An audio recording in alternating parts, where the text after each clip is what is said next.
So I got two more examples for us to take a look at here. And so we're going to start with our y-intercept. And so let x equal 0. So we're going to evaluate this at f of 0. So when I do that, let's see the top. This would just become a 2. This would be a 3. And this will be a -4. And so let's see, what do we get? We get 2 over -12, or that would reduce to -1/6 right there. So when we let x equal 0, y is going to be -1/6. So pretty close to the origin right there, but not quite, just a little below it. So put a little point right there. Then for our x-intercept, you set the numerator equal to 0 and solve. And so for this particular example, we're only going to have one x-intercept. So let's see, we'll subtract 2 from both sides. That cancels out. And we get x equals -2. So when x is -2, y will equal 0 in this case. And if you want to try it and plug it in, you'll see that that will be the case. Then let's see, let me go ahead and plot that. Then we're going to find our vertical asymptote by setting the denominator equal to 0 and solving to find those restricted values, which are the vertical asymptotes. So we set that equal to 0, and it's pretty easy just to tell because you just have to find the solution to each of these factors. So the first one would be at -3. And the second one would be at +4. So those are my two vertical asymptotes. Now, what's going to be different on this one compared to the previous two is that my horizontal asymptote, what you're going to notice is my highest power on top is a 1. On bottom, when you FOIL this together, you're going to have an x times x. You're going to have an x squared, and you'll have some other stuff, but really, we're just kind of focused on this x squared. And so if you look at the rules, if the power on top is less than the power on bottom, it defaults to y equals 0. So we're going to have it right there at y equals 0. So let's go ahead and plot those. So let's see, I have a vertical asymptote at -3 and at +4. And let's see, my horizontal asymptote is going to be right here at y equals 0. Okay, so now I have to test a couple points. I need to test something to the left and to the right of these vertical asymptotes. Now I already have 2 points in the middle. I probably just need to find one more point over here, and I'll figure out, is it U-shaped or is it kind of got more of that twist and it's going to go from top to bottom here, kind of have that cubic shape to it. So I'll start here by just trying -4. So let's do f of -4. And I don't have a lot of room, so I'm going to do some of this math in my head where, I'm going to add 3 and subtract 4. So let's see. So on top, -4 plus 2, that would give me a -2. On bottom, -4 plus 3, that's -1. And then on bottom, -4 minus 4, that's going to give us a -8. Okay. And so let's see, I'm going to end up with -2 over +8, which then would simplify into -1/4. So at -4, I'm at -1/4. So I'm going to be right there. I'm pretty close to that asymptote. And so we can go ahead and draw this. And so this is going to be kind of hard to draw.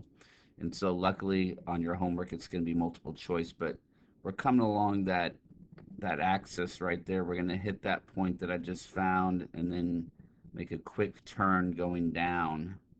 And so I'm trying to do it without a sharp turn, but like I said, it's a little hard on this one because it's pretty tight right up here. But that'll work. I mean, the main thing is to get a little rough sketch, and then you should be able to figure it out by looking at the graphs. So then let's see. Then let's find I need 3 points between, right? Because I'm not really sure what's happening here. I've got that red and purple point right here. Like I said, it could do something like this, or it could kind of go like this. So what I need to do is let's plug in 2. 2 would probably be good. Or I could even plug in 3. Maybe I'll plug in 3. Because then I'll know if I get a positive number, then I know that it's going to swing back up. If I get a negative number, then I know it's got that twist to it. So I'm going to go ahead and remove that part of it, but that's what I'm trying to figure out right here. So let's do f of positive 3. So on top, 3 plus 2 is 5. And then on bottom, 3 plus 3 is 6. And then 3 minus 4 is a negative 1. And so I think we got our answer. Let's see. So we're going to end up getting 5 over negative 6. So it's going to be negative. So it's going to be about right here. So it's getting close to negative 1. And so, yes, this is going to kind of have that twist to it. And it's going to be pretty tight because this does go up along there. And then this is really going to flatten out. But it doesn't flatten out completely. Okay, it just kind of, it does get a little flat here. And then we're going to twist and go like that. And that's good enough right there. And like I said, on your homework, you'll be choosing from a graph. So you'll be looking for the one that looks like that. And then we just need one more point. Now, most likely this one's diagonal up here, but just to be sure, we better test a point. So let's plug in positive 5. So f of positive 5. So on top, that'll become a 7. And then let's see, 5 plus 3, that would be an 8. And then 5 minus 4 is 1. And so let's see, we're going to end up with 7 over 8. So, yep, so when I plug in 5, I'm 7 over 8. I'm close to 1, not quite there, but close to it. And then that's enough information to use those asymptotes, those guardrails to kind of help me here. So I come down, hit that point, and then just go along the edge here. And there we go. That should be good enough. And so, like I said, when you're doing your homework, just go ahead, do a little rough sketch, and you should be able to kind of figure that out from there. All right, I have one more for us to look at, and it's pretty similar to the one we just did. What's going to be different is we have that negative out front. Okay, we got that negative out front. And so you kind of have to be careful because if you want to throw it up top, you are going to have to distribute it if you want to throw it up top. So um, just be careful about that. So let's start with the y-intercept. So if we're going to find the y-intercept, we're going to let x equal 0, right? So we're going to have f of 0 equals, and so what I'm going to do is I'm going to have a negative, I'm going to move that negative up, and it's going to be negative, negative 1, because I plug in 0 for x right here, right? So this just becomes negative 1 in the parentheses. And then I have the negative waiting for it. And then let's see here, if I plug in 0, that would just become 1. And if I plug in 0 right here, this will become negative 3. So I end up with positive 1 over negative 3. So negative 1/3. So when I let x equal 0, y is going to be basically negative 1/3. You can leave the negative with the 3 if you want, but I just usually move it to the top. So this is looking kind of similar to the previous one where we were pretty close to the origin, so about right there. And then for the x-intercept, you just have to take the numerator and set that equal to 0 and solve, but um, all right, so let's go ahead and figure out what that's going to be. So let's take the numerator, set that equal to 0. So we're going to take x minus 1, set that equal to 0, and solve that. And so let's see if you add 1 to both sides. So x equals positive 1. So when we let x equal 1, y is going to go to 0. My result's going to be 0. All right, so then let's see, where is that? That's going to be about right here. All right, so then next is going to be the vertical asymptote. So I take the denominator and set that equal to 0. Oops, there we go. All right, so let's see, x plus 1 and x minus 3. Once again, hopefully you can just kind of look at this and figure out, okay, x equals negative 1 and x equals positive 3. Those are going to be my vertical asymptotes. So let's see. I'm going to go ahead and plot those now. So let's see right here at negative 1 and at positive 3. And then the horizontal asymptote is going to be the same as the last problem we just did. It's going to be at y equals 0 because my top power is understood as 1. And if you were to FOIL this together, you would have an x squared on bottom. And so the power on bottom's higher than the power on top. So it defaults to y equals 0. So let's go ahead and add that in. And so this one, yeah, it's probably going to look pretty similar to the last one, but we'll need to test a point at 2 just to make sure to see what happens. We might have that twist to it. We'll see. I also need to plug in something over here and something to the right. So let's just start on the left side. We'll plug in -2 sounds good. So f of -2. So be careful. Like I said, I'm just going to move that negative up to the top. So I'm going to have negative parentheses. And then when I plug in -2 minus 1 is a -3.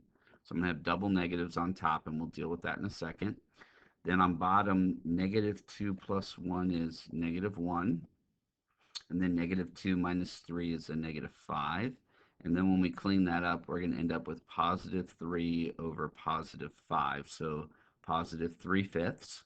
So let's see, at -2, we're a little more than halfway up right here. Once again, this is going to be kind of a tight fit. And so I'm just going to kind of do the best I can. Here we go. Hit that point, and then I just start going up real quick and hugging the guardrail right there. Okay, now I'm going to test 2. Now, if 2 comes back negative, then I'll know that it's kind of that parabola shape. And if 2 is positive, then I know it's actually going to kind of twist and go up. So let's see. Let's do f of +2. So once again, I'm going to put that negative up on top right there. And then 2 minus 1 is 1. And then on bottom, let's see, 2 plus 1 is 3. And then 2 minus 3 is a -1. Okay, so what I'm going to end up with here is a -1 over a -3, which then the double negatives turn to a +1/3 right there. So I'm actually going to be, it's going to be positive about right here. So this is going to have that twist to it. So what's different about these two, if you look at them, what's going to be different is that negative causes everything to kind of, it causes a reflection basically across the x-axis. So you notice this part was above the horizontal asymptote, and then I still have the twist. It's just, it's going to be flipped. It's going to be flipped, and so I bet this one right here will be below the asymptote, and we'll find out in just a second. Let me finish drawing this. So this is going to go down. This has the twist to it, and then it's going to go up like that. And then just to be sure, I think it's going to be down here, but let's plug in f of 4 just to be certain. So f of 4, let's see, so we're going to have a negative, and then parentheses, we're going to have 4 minus 1, which is a 3. And then let's see, then we're going to have 4 plus 1, which is 5. And then 4 minus 3, which is a 1. And so we end up with -3 over 5. So yeah, we ended up down here. So let's see, probably about right there, right on top of that 4 that's listed. And then we'll go ahead and we go along the guardrails. And there we go. All right, I know this one was a tough one and it was long. There was 4 videos. But just like I said, with the homework, I think you're going to be in pretty good shape. I think having it multiple choice on the graphs is going to help you here. And then on the other ones, just make sure you read the instructions and you know how to graph those. And if you have any questions or concerns, just let me know.